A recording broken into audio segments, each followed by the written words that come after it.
Welcome students. So today we start our chapter number 5th, Natural Vegetation and Wildlife. 9th class Geography.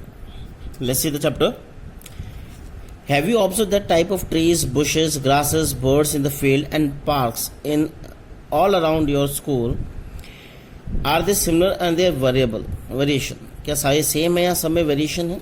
India being a vast country, you can imagine the type of bioforms available throughout the country.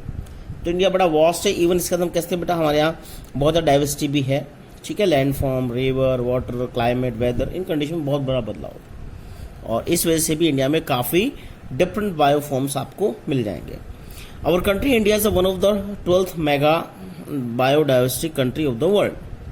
तो ये 12 है बेटा, अभी update हो चुका है. 12 की जगह भी ये 17 है. अभी कितने हैं? 17 मेगा बायोडाइवर्सिटी हैं. अर्लियर 12 थी, तो उनमें 17 में से अब एक इंडिया है बेटा इंपॉर्टेंट.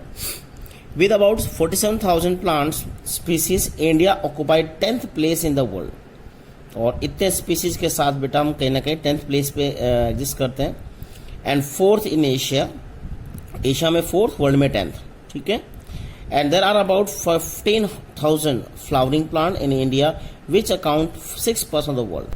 अब फ्लावरिंग प्लांट्स का डाटा दिया है कि 15,000 का फ्लावरिंग प्लांट है और जो 6% वर्ल्ड का कैरी करता है. The country has many non flowering plants such as ferns, algae, fungi. और नॉन फ्लावरिंग प्लांट्स भी बहुत हमारे यहाँ डिफरेंट कैटेगरी के. India also approximately 90,000 species of animal. इसके रिगार्डिंग पैरा आपका हाफ चैप्टर के बाद मिलेगा. As well as rich variety of fishes in its fresh and marine water. तो फ्रेश वाटर और सॉल्टी वाटर दोनों में अलग अलग फिशेज, ये भी काफ़ी स्पीसीज हमारे पास अवेलेबल है. चलिए, so natural vegetation refer to a plant community which has grown naturally without human aid and has been left undisturbed by human for a long time. तो ये नेचुरल वेजिटेशन की definition है, इसको note करना please. और कई बार question बनता है इसका एनटीएससी में भी. तो बेटा इसमें देखिए दो चीज़ दी है. एक तो प्लांट कम्युनिटी के लिए यूज होता है नेचुरल वेजिटेशन, और कौन सी प्लांट कम्युनिटी के लिए होगा? दैट ग्रो नेचुरली, जो नेचुरली ग्रो होती है, okay, without any human aid, human help के बिना वो ग्रो होती है, right.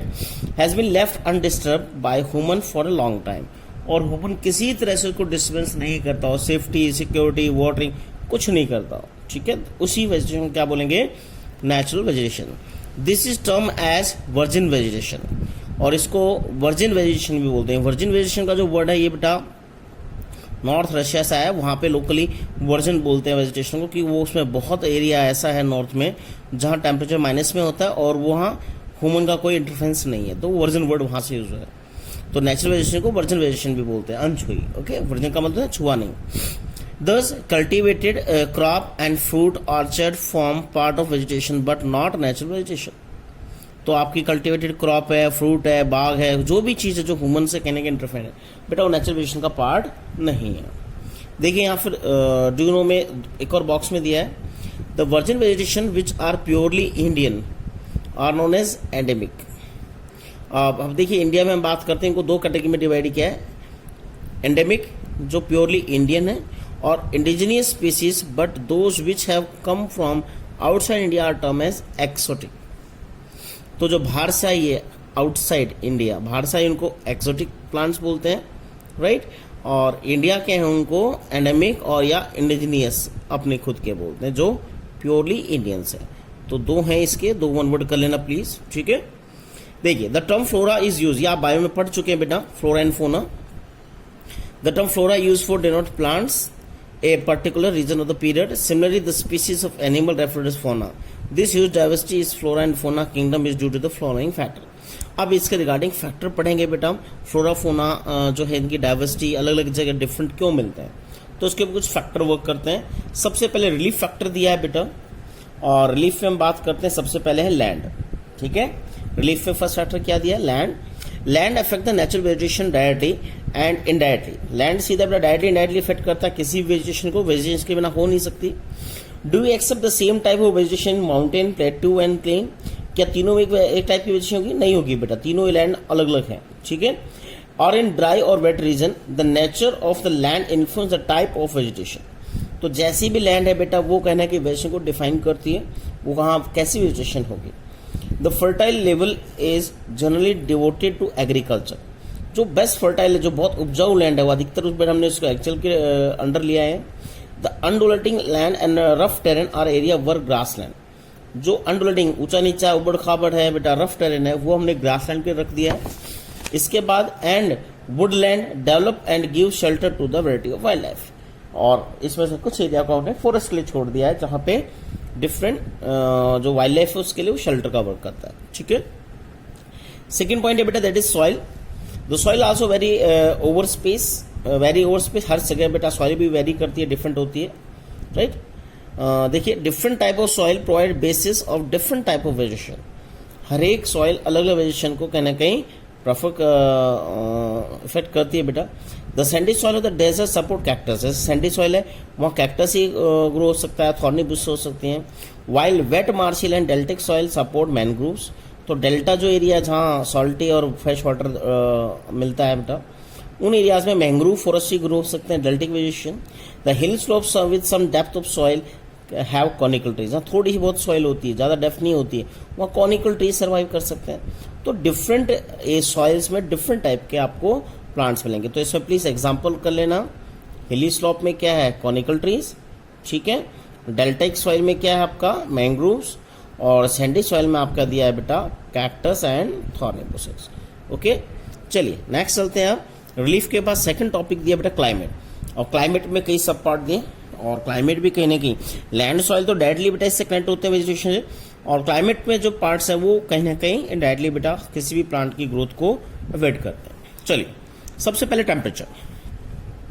The character and extent of vegetation are mainly determined by the temperature along with the humidity in the air. तो कितनी ह्यूमिडिटी और कितना टेम्परेचर, ये कहीं ना कहीं किसी वेजिटेशन को बेटा सीधा उसके एक्सटेंट तक इफेक्ट करता है। देखिए along with the humidity in the air, precipitation in soil on the slope of Himalaya and the hill of the peninsula above the high 915 meter, the fall in the temperature affect the type of vegetation. तो जैसे temperature कम होगा बेटा height पे, उन areas में vegetation effect होता है, right. Its growth and change it from tropical to sub tropical, temperate and alpine vegetation. तो हमने ये टाइप आगे पढ़ेंगे बेटा, ठीक है। जहाँ टेम्परेचर अच्छा वहाँ ट्रॉपिकल मिलेगी, उसके बाद आपको सब ट्रॉपिकल मिलेगी, फिर टेम्परेट मिलेगी, अल्पाइन मिलेगी। तो जैसे टेम्परेचर रिड्यूस होता जाएगा, डिफरेंट टाइप की आपको वेजिटेशन मिलना शुरू हो जाएगी, ठीक है। इससे रिगार्डिंग एक बॉक्स दिया बेटा नेक्स्ट पेज पे, और इससे कई बार क्वेश्चन भी ग्रो हुए हैं, ठीक है। एनटीएससी में क्वेश्चन कई बार बना है इससे। पहले वेजिटेशन जोन दिए बेटा, ट्रॉपिकल, सब ट्रॉपिकल, टेम्परेट, अल्पाइन, ठीक है। अब आपको लर्न क्या करना है, चारों का जो टेबल में तीन कॉलम दिए बेटा, तीनों लर्न कर रहे हैं आपको। पहला दिया मीन एनुअल एवरेज टेम्परेचर, यानी साल का मीन मीन्स एवरेज होता है बेटा, एनुअल एवरेज टेम्परेचर, ठीक है। ये हायर और लोअर को माइनस करके निकाला जाता है डिग्री सेल्सियस में। तो ट्रॉपिकल में 24 डिग्री होता है हमेशा बेटा एवरेज ईयरली। सब ट्रॉपिकल में कम हो जाएगा, 17 to 24 हो गया। टेम्परेट में और कम हो जाएगा, 17 to 7 डिग्री तक पर चले जाएंगे बेटा। और अल्पाइन में 7 डिग्री से नीचे रहेगा, पूरे साल की बात कर रहे हैं, ठीक है। तो ये काफी ठंडे एरिया है। ऐसे मीन टेम्परेचर ऑफ जनवरी, अब यहाँ सर्दियों की बात कर रहे हैं, ठंड की, राइट। जनवरी जब से ठंड होती है, तो जैन का दिया है बेटा ट्रॉपिकल में, ये नॉर्थन हेमिस्फीयर से रिलेटेड है। साउथन हेमिस्फीयर में जनवरी की जगह कुछ और हो जाएगा बेटा, ठीक है, वहाँ जून जुलाई आ जाएगा। तो नॉर्थ हेमिस्फीयर हम जनवरी की बात कर रहे हैं, अबाउट 18 डिग्री जनवरी में। ट्रॉपिकल में कितना होगा, अबाउट 18 डिग्री। सब ट्रॉपिकल में 10 to 18 डिग्री। टेम्परेट में -1 चला जाएगा, -10 डिग्री सेल्सियस। और अल्पाइन में हम बात करें -1 डिग्री सेल्सियस नीचे ही रहेगा जैन में, ठीक है। तो ये टेम्परेचर तो ईयरली था, और ये है ओनली जनवरी का बेटा। और लास्ट में एक फीचर दिया बेटा वेदर कंडीशन का, जैसी रहती है साल में। तो बेटा ट्रॉपिकल में कभी भी फ्रॉस्ट नहीं पड़ेगा, पाला जो बोलते हैं, थोड़ी बहुत बर्फ की लेयर सी जम जाती है सुबह, ठीक है। और फ्रॉस्ट नहीं होगा, नो फ्रॉस्ट। सब ट्रॉपिकल में फ्रॉस्ट इन रेयर, कभी कभी हो सकता है साल में 1-2 दिन 4 दिन हो जाए फ्रॉस्ट। फिर हम बात करते हैं टेम्परेट में फ्रॉस्ट सम स्नो, फ्रॉस्ट के साथ स्नो भी होगी वहाँ, क्योंकि टेम्परेचर माइनस से नीचे चला गया, राइट। और लास्ट इसमें हम बात करते हैं ओनली स्नो, माइनस में हमेशा रहेगा। तो बेटा अधिकतर यहाँ स्नोफॉल होती है, ठीक है। तो इसको है आपका एवरेज ईयरली और जनवरी और रिमार्क, ये 3 चीज आपको लर्न करने की, आपको ये एनटीएस में बहुत अच्छा क्वेश्चन मिलता है, ठीक है। चलिए अब चलते हैं बेटा सेकंड क्लाइमेट का, दैट इज फोटो पीरियड, यानी सनलाइट कैसे इफेक्ट करती है। सनलाइट हम बात करते हैं बेटा टेम्परेचर से जुड़ा हुआ ही है, फिर भी सनलाइट का अपना एक इफेक्ट है। देखिए The variation in duration of sunlight at different places due to different in latitude, altitude, season, duration of day. Due to the long duration of sunlight, tree grow faster in the summer. हम बात करते हैं बेटा, देखिए sunlight को क्या क्या effect करता है. एल्टीट्यूड इफेक्ट करेगा, लो पे कम होगी और हाई एल्टीट्यूड पे कम होगी, लो एल्टीट्यूड पे ज्यादा होगी सनलाइट. एल्टीट्यूड जितनी ऊंचाई पे जाएंगे बेटा उस पर भी बेटा सनलाइट इफेक्ट करती है. सीजन वाइज सनलाइट इफेक्ट करती है, ड्यूरेशन ऑफ डे नाइट से भी इफेक्ट करती है. ठीक है, अब देखिए फाइंड आउट दिया है यहाँ, इनसे आप इसको बहुत अच्छे समझ पाएंगे. पहला दिया है, वो यार the southern slope of Himalaya region covered with thick vegetation cover as compare to northern slope of the same hill. आगे मेरी बात समझ में. देखिए बेटा ये कह रहा है कि हिमालय जो है, अगर हम इंडिया की बात करें तो हम इक्वेटर के नॉर्थ में हैं. फॉर एग्जाम्पल यहाँ है, ट्रॉपिक ऑफ कैंसर सेंटर से क्रॉस कर रहा है, और कैंसर के ऊपर कभी भी बेटा देखिए हिमालय का काफी बड़ा रेंज कैंसर से ऊपर ही है. ठीक है, तो कैंसर से ऊपर कभी सनराइज स्ट्रेट होती नहीं है, राइट. तो हिमालय का जो साउथर्न स्लोप है उस पर सनराइज पहुंच जाएगी, पर जो नॉर्थर्न स्लोप है वहां सनराइज नहीं पहुंचती है. ठीक है, पहुंचती है, बहुत कम पहुंचती है. तो यहाँ उसी की बात कर रहा है. The southern slope of Himalaya region covered thick vegetation, क्योंकि वहां ज्यादा टाइम बेटा सनलाइट मिलती है, क्योंकि सनवर्ड है, वो सन की साइड है. ठीक है, और सेम हम बात करते हैं compare to northern slope. Northern slope में हम कहते हैं बेटा वहां सनलाइट कम रिसीव होती है, बहुत कम पहुंचती है, क्योंकि अपोजिट साइड है, नॉर्थवर्ड है वो. ठीक है, क्योंकि कैंसर तक सन की स्ट्रेट होती है, इसके बाद टिल्ट होती जाएगी.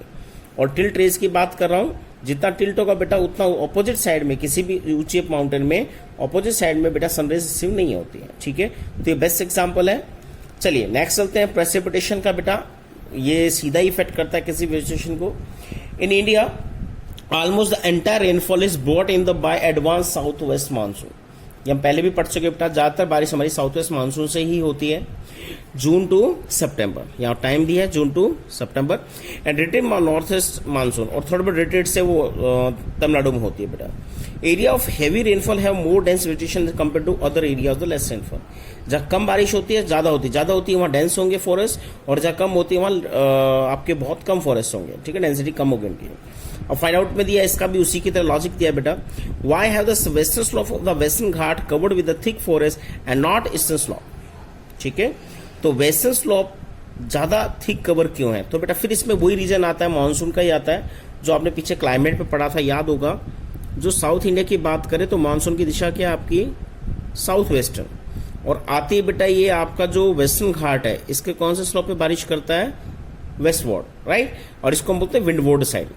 तो जब इस तरफ ज्यादा बारिश होगी तो वेस्टर्न ज्यादा होगी, ऑपोजिट साइड बेटा हम कहते हैं वो आपका शैडो जोन है, या लीववर्ड बोलते हैं उसे, तो उससे बारिश कम होगी, उस स्लोप पे बेटा वेजिटेशन भी कम होगी. तो इसका लॉजिक समझ में आ गया. जैसे सेम है वो इलाइट वाला है, सनलाइट जहां ज्यादा रेसी होगी वहां अच्छी वेजिटेशन होगी, जहां रेनफॉल ज्यादा रेसी होगी वो भी वहां भी हम कहते हैं डेंसिटी ज्यादा होगी, डेंस फॉरेस्ट होंगे. Have you ever thought as to why forest are important for human being? अभी इंपॉर्टेंस की बात कर रहे हैं बेटा. Why they are important? Forest are renewable resource, सबसे अच्छी बात है रिन्यूएबल है, अपने आप रिन्यू होते रहते हैं, और play major role in the enhancing the quality of environment. Environment के लिए सबसे इंपॉर्टेंट है बेटा, इन्वायरमेंट को बैलेंस बनाए रखते हैं. ओके, इकोसिस्टम के लिए इंपॉर्टेंट है, कई इसकी साइन इंपॉर्टेंट, फटाफट नोट कर लीजिए. They modify local climate, local climate को भी मॉडिफाई करते हैं. जहां ज्यादा फॉरेस्ट होंगे बेटा वहां टेम्परेचर मॉडरेट होगा और रेनफॉल भी होगी. Control soil erosion, soil erosion को चेक करते हैं बेटा फ्लड के टाइम. रेगुलेट स्ट्रीम फ्लो को भी रेगुलेट करते हैं. Support A variety of industries, industries के लिए भी रॉ मटेरियल प्रोवाइड करते हैं. Provide livelihood for many communities, जो हमारे ट्राइबल्स हैं उनके लिए बेटा लिवलीहुड प्रोवाइड करते हैं. Offer panoramic and scenic view of recreation. ठीक है, यानी जो घूमने के लिए, टूरिज्म के लिए भी बेटा फॉरेस्ट बहुत ज्यादा अच्छे लोकेशंस हैं. It control wind force and temperature. Wind force को सीधा बेटा चेक करते हैं, टेम्परेचर को भी कंट्रोल करते हैं. जैसे मैंने ऊपर बताया था, उस एरिया में मॉडरेट क्लाइमेट होगा जहां ये फॉरेस्ट ज्यादा होंगे, ह्यूमिडिटी ज्यादा होगी. कॉज रेनफॉल, और ये रेनफॉल भी कॉज करते हैं. Forest make their own rainfall, simple सी बात है. It provide humus to the soil, soil में ह्यूमस कंटेंट इन्हीं से मिलता है बेटा. Shelter to the wild life, wild life के लिए भी शेल्टर यही प्रोवाइड करते हैं. India's natural vegetation has undergone many changes due to the several factors such as the growing demand. अब हम कहते हैं बेटा चेंजेस हो रहे हैं, बड़े बदलाव क्यों आ रहे हैं फॉरेस्ट में? Growing demand for cultivated land. सबसे बड़ा है बेटा कल्टीवेशन की लैंड बहुत चाहिए, हमारी पॉपुलेशन बढ़ रही है, और उसका सीधा प्रेशर किस पे पड़ता है? फॉरेस्ट पे. ठीक है, चलिए आगे. डेवलपमेंट ऑफ इंडस्ट्रीज, इंडस्ट्रीज के डेवलपमेंट से भी बेटा बड़ा इफेक्ट पड़ा फॉरेस्ट में. एंड माइनिंग, सीधा माइनिंग जहाँ होती है बेटा फॉरेस्ट क्लीन हो जाते हैं। अर्बनाइजेशन से भी कहीं ना कहीं बेटा बहुत प्रेशर पड़ा है, रेड्यूस हो रहे हैं। Over grazing of pasture land पे ज़्यादा ग्रेज पशु चराने से भी लॉस हुआ है। एक्टिविटी सेलिब्रेट वन महोत्सव in your school locality and plant few sampling. One महोत्सव बेटा 1 जुलाई टू 7 जुलाई हम सेलिब्रेट करते हैं और 1915 से सेलिब्रेट कर रहे हैं, इसको नोट कर लेना प्लीज़। और अगर वर्ल्ड लेवल की बात करें तो 21 मार्च को हम बेटा फॉरेस्ट डे मनाते हैं। तो 2 डे है, ये बाद में भी लिखवाएंगे आपको। चलिए, the vegetation cover of India is large part is no more natural in a real sense except some inaccessible region like the Himalaya or hill region, the central India and the Marusthali. The vegetation of the most of the area has modified at some place or replaced or digged by human occupied. Okay, तो हम vegetation की बात कर रहे हैं, ज़्यादातर large part है वो इन्हीं एरियाज में मिलेगा आपको जहाँ पे हम ह्यूमन एक्सेसिबल कम है, Himalaya, hilly region, central India के हिली रीजन और मरुस्थली। ठीक है, study the bar graph next page में मिलेगा बेटा, इसको पढ़ेंगे। और डू यू नो दिया लास्ट यहीं से एंड करते हैं बेटा इस टॉपिक को। According to India state report forest report 2011 the forest cover India 21.05। 2011 के अकॉर्डिंग 21.05% हमारा फॉरेस्ट एरिया है। ठीक है, थैंक यू बेटा।